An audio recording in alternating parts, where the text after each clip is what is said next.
চলতি মাসের 12 তারিখ রাজ্য বাজেট, 10 তারিখে রাজ্যপালের ভাষণ দিয়ে শুরু হবে অধিবেশন।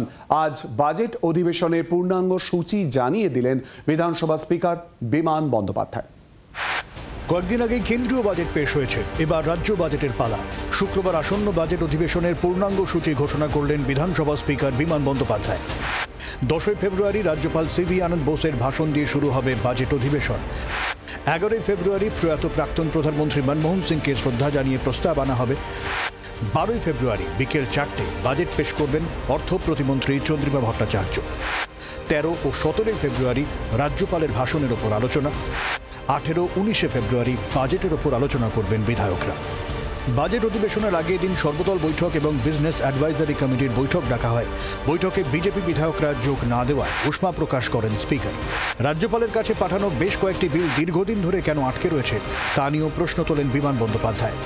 তখন আমাদের অফিসিয়াল চিঠি আমরা দিয়েছি, রাজ্যপাল নিশ্চয়ই সব ব্যাপারটা নলেজে রয়েছেন। কোন কোন বিল পেন্ডিং রয়েছে সেগুলো আমরা একটা আলাদা করে স্টেট করে ওনাকে দিয়েছি। উনি তো সবসময় বলছেন কোনো বিল পেন্ডিং নেই, কিন্তু এই ব্যাপারটা উনি নিজের কোন দিক থেকে বলছেন আমি বলতে পারবো না। তো বিল যখন জেনারেটেড হচ্ছে পশ্চিমবঙ্গ বিধানসভায়, বিল যখন পাস হচ্ছে বিধানসভায়, বিল বিধানসভা থেকে সরাসরি রাজ্যপালের কাছে যাচ্ছে। রাজভবনের দায়িত্ব হচ্ছে সেই বিলের কি রেজাল্ট হলো, কি কনসিকুয়েন্স হলো, সেটা বিধানসভাকে প্রথম জানানো উচিত।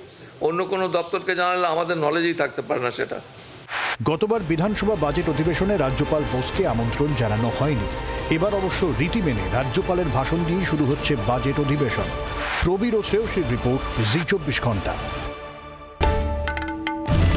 বাংলার আওয়াজ, বাঙালির আবেগ, জি 24 ঘন্টা।